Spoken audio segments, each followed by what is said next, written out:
오랜 옛날 지금의 광주광역시 지역에는 푸르른 초목과 맑은 강물이 가득한 고요한 마을이 있었다. 이 마을은 강변에 위치하고 있어 강마을이라 불리며 풍요로운 삶을 누리고 있었다. 강마을에는 이끼숨이라는 신성한 바위가 있었는데 이 바위는 수백 년에 걸쳐 생긴 두꺼운 이끼로 덮여 있어 그 이름이 붙여졌다. 마을 사람들은 이 이끼숨 바위를 아주 소중하게 여겼다. 그들은 이끼숨 바위가 신령스러운 힘을 가지고 있어서 마을의 건강과 번영을 가져다 준다고 믿었다. 매년 봄이 되면 마을 사람들은 이끼숨 바위에 제사를 올리고 풍족한 수확과 마을의 평안을 기원했다. 이끼숨 바위는 강가에 자리하고 있어 처음 보는 사람에게는 그저 자연의 일부처럼 보였다. 하지만 마을 사람들에게 있어서 이 바위는 마을이 시작될 때부터 존재하던 신성한 존재였다. 마을 어른들은 입을 모아 이야기하곤 했다. 이곳의 오랜 전설에 따르면 누군가 이끼숨을 훼손하려 한다면 그날로 마을엔 큰 재앙이 닥칠 것이라네. 그러던 어느 날 젊고 호기심 많은 한 청년이 계속되는 이야기들 중 이 전설의 진리를 확인하고 싶어졌다. 그는 마을의 여러 어르신들에게 전설에 대해 더 많은 이야기를 들었지만 마음속 의심은 가시지 않았다. 그 청년의 이름은 도현이었다. 도현은 마을 근처에서의 조용한 생활보다는 새로운 무언가를 추구하는 성격이었다. 그는 이끼숨 바위에 대한 이야기를 듣고 나서 과연 이 전설적 바위가 어떻게 마을을 지켜왔는지 직접 확인하고자 했다. 어느 날 밤 도현은 홀로 이끼숨 바위가 있는 강가로 향했다. 달빛이 강의 물결을 은빛으로 물들였고 그 빛은 도현의 미심쩍은 표정을 부드럽게 비췄다. 그는 바위 앞에 서서 손을 뻗어 이끼를 만져보았다. 이때 갑작스럽게 땅이 흔들리더니 강물이 거세게 일렁이기 시작했다. 깜짝 놀란 도현은 물러서며 주변을 살펴봤다. 마을 익숙한 풍경이 아닌 듯 모든 것이 혼란스럽고 기이하게 변해 있었다. 그때 어디선가 낮고 무겁게 울리는 목소리가 들려왔다. 이끼숨을 시험하려 한다면 결국 자신을 상처 입힐 뿐이다. 그 목소리는 마치 돼지가 말을 하는 것처럼 느껴졌다. 도현은 두려움에 사로잡혔지만 그 목소리에 끌린 듯 다시 바위 쪽을 향했다. 이번에는 그간의 회의적인 마음을 버리고 진정한 마음으로 바위를 바라봤다. 그러자 바위 위로 흐르던 이끼가 신비한 움직임을 보이며 마치 생명력을 가진 듯 꿈틀거리기 시작했다. 며칠 후 도현은 마을의 어른들에게 자신의 경험을 이야기했고 그 모든 것을 인정하기 시작했다. 그는 자신의 경험을 통해 마을의 믿음을 이해하게 되었고 공동체의 중요성과 조상의 믿음에 깊은 경의를 표하게 되었다.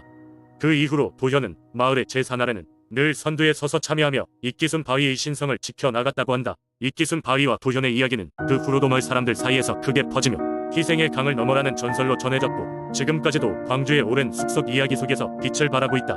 두 번째 이야기. 옛날 전라도 정읍에는 작은 마을이 하나 있었다. 마을 사람들은 주변의 산과들에서 열심히 일하며 평화로운 나날을 보냈다.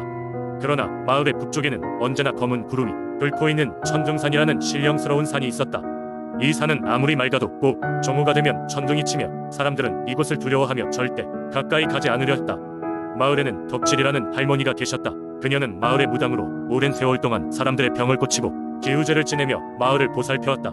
덕칠 할머니는 천둥산에 대한 이야기를 잊지 않고 전하곤 했는데 그녀의 할머니가 전해준 이야기들을 아직도 기억하고 있었다.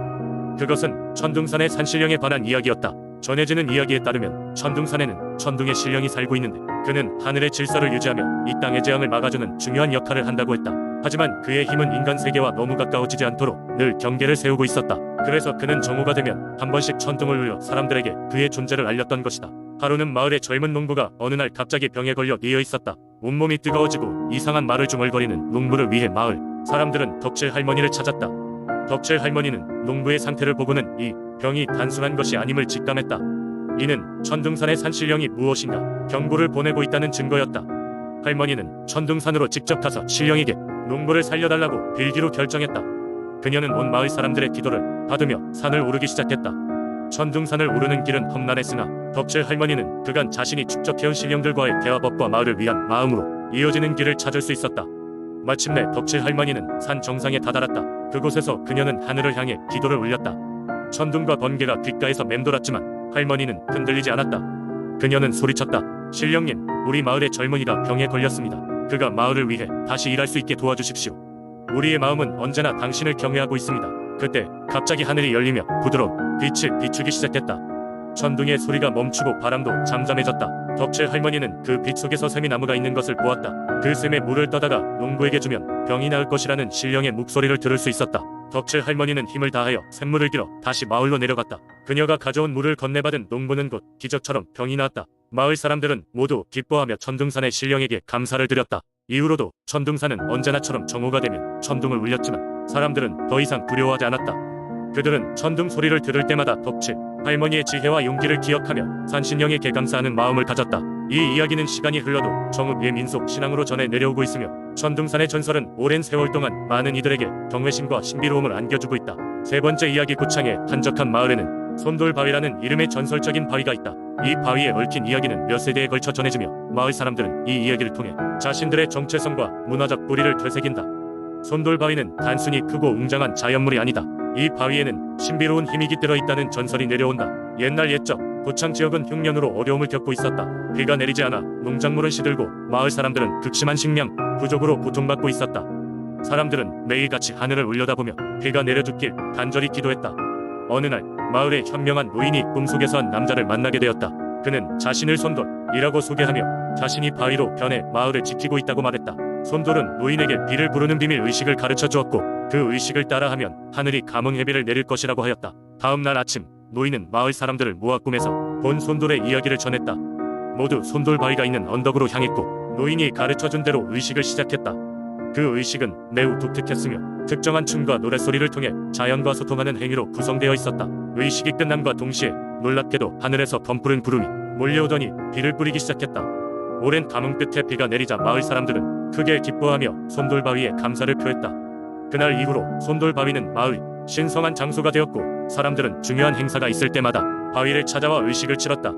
또한 이 의식은 대대로 전해져 내려오면서 손돌바위와 관련된 민속신앙의 중심이 되었다. 고창을 방문하는 사람들 역시 이 전설을 통해 마을의 깊은 역사를 느꼈고 손돌바위를 보며 그 신비로운 힘을 상상하곤 했다.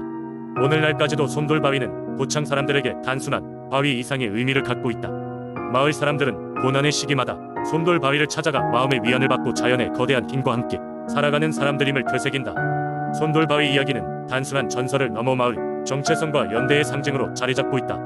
네 번째 이야기, 옛날 옛적 한평의 학동굴이라는 작은 마을에는 마을 전체를 품고 있는 커다란 신목이 있었다. 이 나무는 수백 년을 버텨온 반반한 팽나무로 그 크기와 강인한 생명력 덕분에 마을 사람들은 이 나무를 신목으로 여기고 마을을 지켜주는 수호신으로 믿어왔다. 신목은 마을의 중심부에 자리 잡고 있어 모든 길에서 그 존재가 훤히 보였다. 전해지는 바에 따르면 이 나무는 단순한 나무가 아니었다. 아주 오래전 이곳에 어느 농부가 하루는 꿈을 꿨는데 꿈속에서 팽나무가 사람의 형상을 하고 나타나 이렇게 말했다. 나는 이 마을의 수호신이라네. 너희가 어려움에 처할 때마다 내가 너희를 도울 것이니 항상 믿고 의지하도록 하게. 농부는 깨어나자마자 자신의 꿈 이야기를 마을 사람들에게 전했다. 처음에는 사람들이 반신반의했지만 나무는 시간이 흐르며 마을에 일어나는 여러가지 신비로운 사건들을 통해 자신을 증명했다. 한 번은 큰 가뭄이 찾아와 마을 전체가 물 부족으로 고생할 때였다. 이상하게도 신목 주변은 언제나 푸르름을 잃지 않고 새로운 샘이 솟아올라말 사람들은 신기하게 생각하였다. 그 후로 사람들은 신목을 중심으로 일종의 제사를 올리기 시작했고 나무 밑에서 마을의 중요한 결정을 내리곤 했다. 마을에 임신한 여성이 찾아와 신목 아래에서 건강한 아기를 낳게 해달라고 기도를 올린 후로는 이 나무는 새로운 생명을 잉태하게 해준다는 믿음도 생겨났다. 심지어 일정한 시기에 맞춰 신목의 실타래를 걸고 돌며 소원을 비는 의식도 생겨났다. 이 의식을 통해 마을 사람들은 어려운 시기에 지혜와 힘을 얻기도 했다. 어느 해인가는 마을에 전염병이 도는 바람에 많은 이들이 앓게 되었다. 당시에는 어떤 약재나 방도가 없었기에 사람들은 그저 절망하며 지냈다. 그러던 중 어느 날 신목 아래에서 긴 의식을 마친 후 마을의 주술사가 꿈을 꾸게 되었는데 그 꿈속에서 마을 현자는 팽나무 줄기에서 나온 즙이 수많은 생명을 구할 것이라 전했다. 힘을 합친 마을 사람들은 팽나무의 가지를 조심스럽게 다루며 즙을 추출해 전염병에 고통받는 이들에게 먹였고 신기하게도 환자들의 상태가 보전되기 시작했다.